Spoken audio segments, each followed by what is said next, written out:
ایک نوجوان لڑکا حضور کی بارگاہ میں حاضر ہوتا ہے، عرض کرتا ہے یا رسول اللہ صلی اللہ علیہ وسلم کھجوروں کا میرا ایک باغ ہے اور میں چاہتا ہوں کہ وہاں اس باغ کے ارد گرد ایک دیوار بناؤں، لیکن یا رسول اللہ صلی اللہ علیہ وسلم میرا ایک پڑوسی ہے، ہمسایہ ہے، اس کا درخت درمیان میں آ گیا ہے، اگر میں وہ دیوار بناتا ہوں تو اس کا درخت دیوار کے اندر آتا ہے اور دیوار ٹیڑھی ہو جائے گی، یا رسول اللہ صلی اللہ علیہ وسلم میں نے اس سے کہا ہے یہ درخت مجھے بیچ دو، وہ بیچتا بھی نہیں، میں نے پہلے کہا مجھے دے دو، اس نے کہا نہیں دوں گا، میں نے کہا بیچ دو، وہ بیچنے کے لیے بھی تیار نہیں ہے، یا رسول اللہ صلی اللہ علیہ وسلم میری مدد فرمائیے۔ اب وہ یتیم تھا، حضور کی بارگاہ میں حاضر ہوا، نبی کریم صلی اللہ علیہ وآلہ وسلم نے فرمایا اس پڑوسی کو بلاؤ، حضور کی بارگاہ میں حاضر ہوا، حضور نے فرمایا یہ درخت دے دو اس کو، اس نے کہا میں نہیں دیتا یا رسول اللہ صلی اللہ علیہ وسلم، وہ غصے میں تھا، بہت ناراض تھا کہ اس بچے نے حضور کی بارگاہ میں شکایت کیوں کر دی، حضور نے ارشاد فرمایا اس کی رقم لے لو، پیسے لے لو، یہ درخت بیچ دو، اس نے کہا میں بیچتا بھی نہیں ویسے بھی نہیں دیتا، حضور اکرم صلی اللہ علیہ وآلہ وسلم نے ارشاد فرمایا، مسند امام احمد بن حنبل کی روایت ہے، میرے آقا صلی اللہ علیہ وآلہ وسلم نے ارشاد فرمایا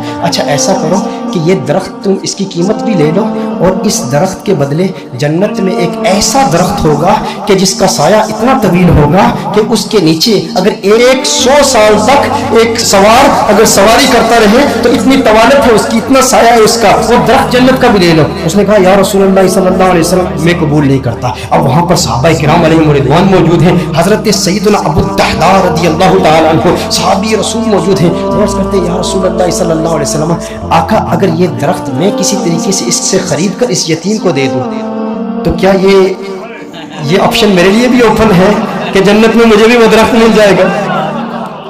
اگر یہ درخت اس کے پڑوسی سے میں خرید کر اس یتیم کو دے دوں، میں کہتا ہوں یتیم سے میرے آقا صلی اللہ علیہ وسلم کو کس قدر پیار ہے، میرے آقا صلی اللہ علیہ وسلم سے عرض کرتا ہے کہ اگر یہ کسی طریقہ سے خرید لوں، خرید کر میں اس یتیم کو دے دوں تو کیا یہ آپشن میرے لیے بھی اوپن ہے؟ نبی کریم صلی اللہ علیہ وسلم نے ارشاد فرمایا ہاں تیرے لیے بھی ہے۔ حضرت ابو الدحداء رضی اللہ تعالی عنہ فوراً اس شخص کے پاس جاتے ہیں، آپ فرماتے ہیں تو مجھے جانتا ہے؟ کہا جانتا ہوں، تو وہی ہے نا جس کے باغ میں 600 کھجور کے بڑے بڑے درخت ہیں، تیرا باغ اتنا مشہور ہے کہ مدینہ منورہ کے بڑے بڑے تاجر تیرے باغ کی کھجوریں کھانے کے انتظار میں رہتے ہیں، اور اس باغ کے اندر پھر اتنا بڑا محل تعمیر کیا ہوا ہے، میٹھے پانی کا کنواں ہے، تو اتنا مشہور بندہ ہے، تیرے باغ کے چرچے تو پورے مدینے میں ہیں، پورے شہر میں ہر بندہ تجھے جانتا ہے۔ اس نے کہا کہ دیکھو کہ اگر تیرے اس ایک درخت کے عوض میں تمہیں اپنے 600 کھجور کے درختوں کا باغ دے دوں تو یہ سودا قبول ہے؟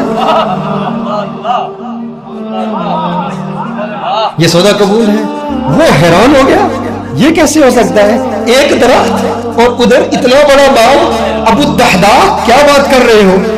کیا واقعی یہ سودا کرنا چاہتے ہو؟ ابو الدحداء رضی اللہ تعالی عنہ نے فرمایا بالکل، وہ میرا پورا باغ تیرا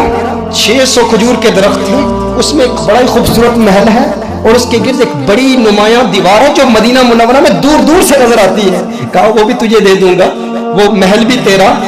وہ ساری کھجوروں کے درخت بھی تیرے، وہ سارا باغ بھی تیرا، کس کے عوض؟ ایک درخت۔ کہا ٹھیک ہے، اور حضور کی گواہی میں یہ سودا ہوتا ہے۔ اب ابو الدحداء رضی اللہ تعالیٰ عنہ فوراً وہاں سے جاتے ہیں، اب ان کی جو زوجہ ہے وہ اس باغ کے اندر ہے، باہر سے آواز دیتے ہیں اپنی زوجہ کو، ہے ام دحداء ذرا باہر آؤ باہر آؤ، میں نے اس باغ کو بیچ دیا ہے۔ اب ام دحداء جانتی ہیں یہ بہت بڑا تاجر ہے، بہت بڑا بزنس مین ہے، خسارے کا سودا نہیں کرتا، کبھی خسارے کا سودا نہیں کرتا۔ ام دحداء نے کہا ہے وہ دحداء کیسے سودا کیا ہے؟ کہا جنت کے ایک درخت کے عوض میں نے بیچا ہے۔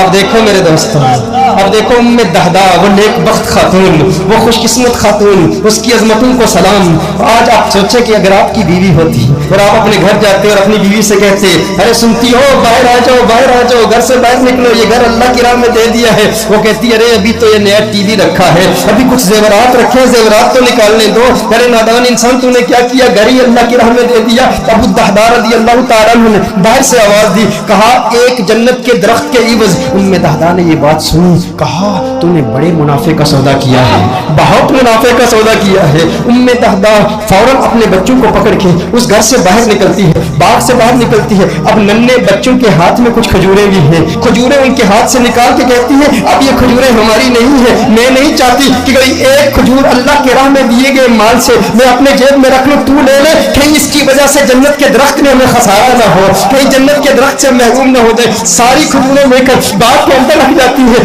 کہا کہ اس کا ایک ننھا بیٹا تھا، اس کے منہ میں ایک کھجور تھی،